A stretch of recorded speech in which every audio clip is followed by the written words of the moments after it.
बयान रहे हैं, तो ऐसा लगता है कि वो मुस्लिम मतदाताओं को भी अपनी तरफ रिझाने का प्रयास कर रहे हैं। और देखिए, एक राजनेता की यही खासियत होती है कि एक सीट पर सिमटते और ना ही मायावती एक सीट भी यहाँ पर ना निकालने वाली जो स्थिति थी वो ना आती।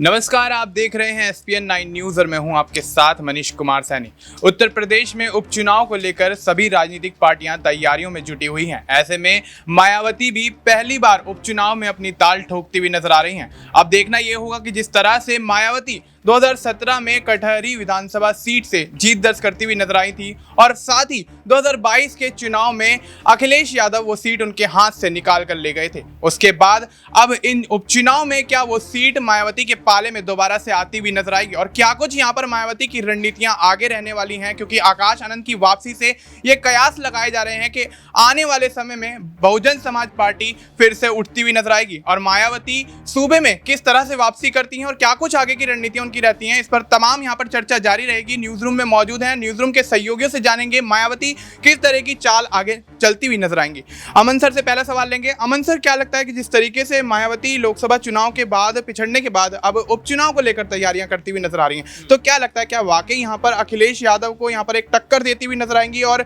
यहां पर आजाद समाज पार्टी के प्रमुख भी यहां पर मैदान में उतरते हुए नजर आए, तो मायावती और अखिलेश यहां पर एक साथ भिड़ते हुए नजर आएंगे, तो यहां पर आजाद समाज पार्टी के प्रमुख चंद्रशेखर रावण की क्या कुछ भूमिका रह जाएगी? देखिए, उत्तर प्रदेश में बिल्कुल आपने सही कहा। उत्तर प्रदेश में अभी तक अगर देखा जाए तो दलित वोट बैंक पे एक छत्र जो है वो मायावती का राज रहा है, मायावती का कब्जा रहा है। लेकिन देखिए, इस उपचुनाव की स्थिति अपने आप में अलग नजर आती है, क्योंकि यहाँ पर आज़ाद ने जिस तरह से जीत दर्ज की नगीना सीट के ऊपर, उसके बाद से उनके हौसले बहुत बुलंद दिखाई पड़ते हैं। लगातार 10-12 सीटों पर जो उपचुनाव होने वाले उसमें सारे प्रत्याशी उतारने की बात करते हुए ये कहते हुए नजर आते हैं कि मैं अकेले दम पर कहीं ना कहीं यूपी के अंदर अपने आप को मजबूत करूंगा और जो भी वोट बैंक एक तरीके से बसपा के पास है, दलित वोट बैंक, वो अपने पक्ष में लाने का प्रयास कर रहे हैं। और साथ में जो मुस्लिम मतदाता है उसके प्रति जिस तरह के उनके बयान रहे हैं, तो ऐसा लगता है कि वो मुस्लिम मतदाताओं को भी अपनी तरफ रिझाने का प्रयास कर रहे हैं। और देखिए, एक राजनेता की यही खासियत होती है कि जो अलग अलग समुदायों को साथ कर कहीं ना कहीं अपने जो वोट बैंक है उसमें इजाफा करने की जो कोशिश होती है वो करते हुए नजर आते हैं और वैसे ही आज़ाद कर रहे हैं। और क्या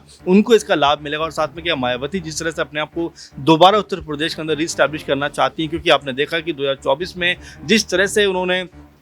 उत्तर प्रदेश में चुनाव लड़ा, वो कहीं भी ऐसा लगा नहीं कि वो जीतने के इरादे से चुनाव में उतरी हैं। तमाम लोगों ने यही बात कही कि भाई क्या वाकई में जो मायावती हैं वो चुनाव में जीतने की मंशा के तहत जा रही हैं या फिर वोट काटने की जो राजनीति है वो करते हुए नजर आती हैं। कई बार तो यहाँ तक कहा जाता है कि वो बीजेपी की बी टीम बनकर काम कर रही है, क्योंकि उत्तर प्रदेश में 16 ऐसी सीटें रहीं जो मायावती की वजह से बीजेपी के हाथ लगी और वही मायावती की वजह से इंडिया गठबंधन के हाथ से वो सीटें निकल गई। तो ऐसे में कई तरह की कयासबाजियाँ हैं कि मायावती इससे उभर कर या इससे ऊपर उठते हुए अपनी पार्टी को दोबारा रीस्टैब्लिश करना चाहेंगे और जो वोट बैंक उनसे छिटक गया है वो वापस उसको पाना चाहेंगे। अब यहाँ पर आज़ाद और मायावती की जो लड़ाई है, दिलचस्प लड़ाई हो सकती है, क्योंकि आज़ाद के पक्ष में जिस तरह से नगीना सीट के ऊपर मतदाता उभर कर सामने आए, उनके लिए ज़्यादा वोट किया, तो ऐसे में क्या बाकी सीटों पर भी अब दलित समुदाय जो है या मुस्लिम समुदाय जो है वो आज़ाद के पक्ष में जाता हुआ नजर आएगा। अगर ऐसा होता है तो यहाँ पर BSP के लिए आज़ाद जो है एक बड़ी चुनौती बन सकते हैं। जी बिल्कुल, तो अब ऐसे में BSP के लिए आज़ाद यहाँ पर एक बड़ी चुनौती साबित हो सकते हैं, क्योंकि जिस तरीके से देखा गया नगीना लोकसभा सीट से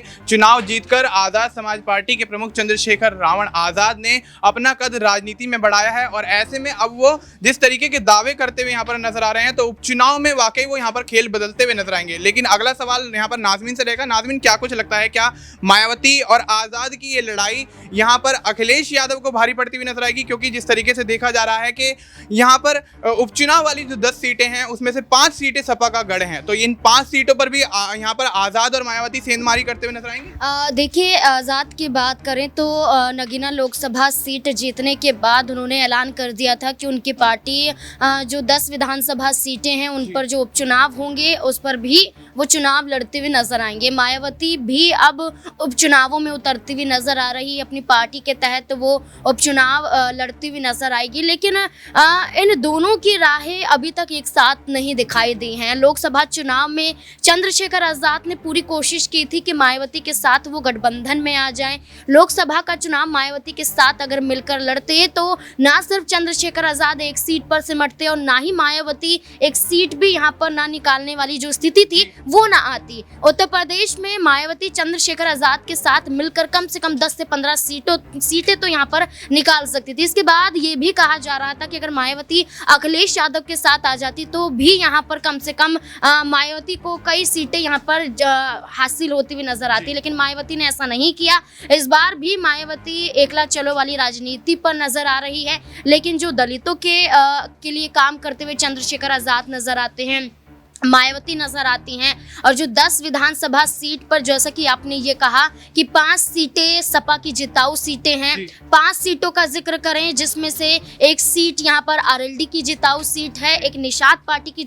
सीट है, और वहीं बात करें तो 3 सीटें भारतीय जनता पार्टी के पाले में आती हैं। लेकिन जहां मायावती और चंद्रशेखर आजाद की बात की जा रही है, इस बीच अखिलेश यादव के जरिए और अवधेश प्रसाद जो फैजाबाद से सांसदी का चुनाव जीतते हुए नजर आए थे, उनका दावा था कि इन उपचुनावों में भी समाजवादी पार्टी की जीत लोकसभा चुनाव के ही तर्ज पर होती हुई नजर आएगी। जिस तरीके से 37 सीटें समाजवादी पार्टी ने अकेले अपने दम पर लोकसभा चुनाव जीत कर निकाली हैं, उनका यही दावा है कि ये सीटें भी जीती जाएंगी और फैजाबाद के अंदर आने वाली विधानसभा सीट पर चुनाव होगा वो भी समाजवादी पार्टी ही जीतेगी। ये दावा तो किया जा रहा है। अब ये देखना होगा कि एक तरफ मायावती है, चंद्रशेखर आजाद है, अखिलेश यादव है, ये अलग अलग राजनीति तो कर रहे हैं, लेकिन भारतीय जनता पार्टी में जो सहयोगी दल हैं उनकी आपसी सहमति कहीं ना कहीं बिखरती हुई नजर आ रही है। बिल्कुल। तो अब ऐसे में भारतीय जनता पार्टी जिनकी सूबे में सरकार है, उनकी जो सहयोगी पार्टियां हैं वो कहीं ना कहीं बिखरती हुई नजर आ रही हैं, और ऐसे में देखा जा रहा है कि यहाँ पर केशव प्रसाद मौर्य और सीएम योगी आदित्यनाथ के बीच जो यहाँ पर सियासी जंग जारी है, उससे कहीं ना कहीं आने वाले समय में भारतीय जनता पार्टी का खेल बिगड़ता हुआ नजर आएगा। और आप देखना वाकई ये दिलचस्प होगा कि किस तरह से भारतीय जनता पार्टी एक बार फिर से यहाँ पर सूबे में वापसी करती हुई नजर आ रही है, क्योंकि जिस तरीके से देखा जा रहा है कि यहाँ जो अंतरकलह पार्टी की है वो कहीं ना कहीं योगी आदित्यनाथ एक तरफ और डिप्टी सीएम केशव प्रसाद मौर्य दूसरी तरफ चलते हुए नजर आ रहे हैं। तो यहाँ पर अखिलेश यादव जो है तमाम दावे करते हुए नजर आ रहे हैं, मायावती चंद्रशेखर भी दावे करते हुए नजर आ रहे हैं। अब देखना दिलचस्प होगा कि उपचुनाव में हमारा गठबंधन ऑलरेडी है,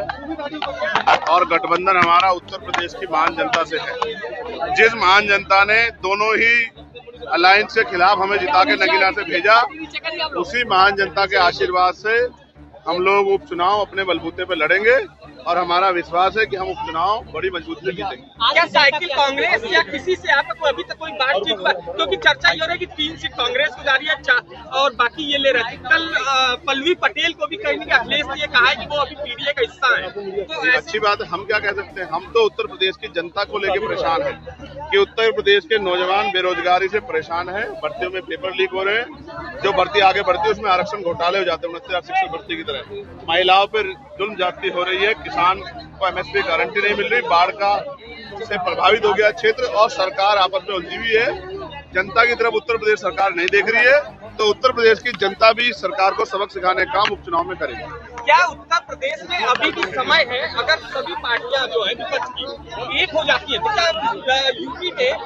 बहुत अच्छे बहुमत से रोका जा सकता है बीजेपी को? और मैं फिर ये कह रहा हूँ, हम लड़ाई लड़ रहे हैं, कमजोर वर्गों को सम्मान का जीवन मिले, और मैं आपसे कह रहा हूँ अब समय आ गया है देश में समानता के लिए निजी क्षेत्रों में आरक्षण की व्यवस्था करने का समय आ गया है। एससी एसटी ओबीसी के लोगों को निजी क्षेत्रों में आरक्षण देने का समय जो है अब आ गया है, और ये ही समय है कि देश केंद्र की सरकार को जो विधेयक जो मैंने प्राइवेट बिल पेश किया है लोकसभा में, उसका समर्थन करके अब इस कौन सी पार्टी यहाँ पर जीत का परचम लहराती हुई नजर आती है या किसके पाले में ज्यादा सीटें जाती हैं। फिलहाल के लिए इतना ही। देश और दुनिया से जुड़ी तमाम जानकारी के लिए आप देखते रहिए SPN 9 न्यूज।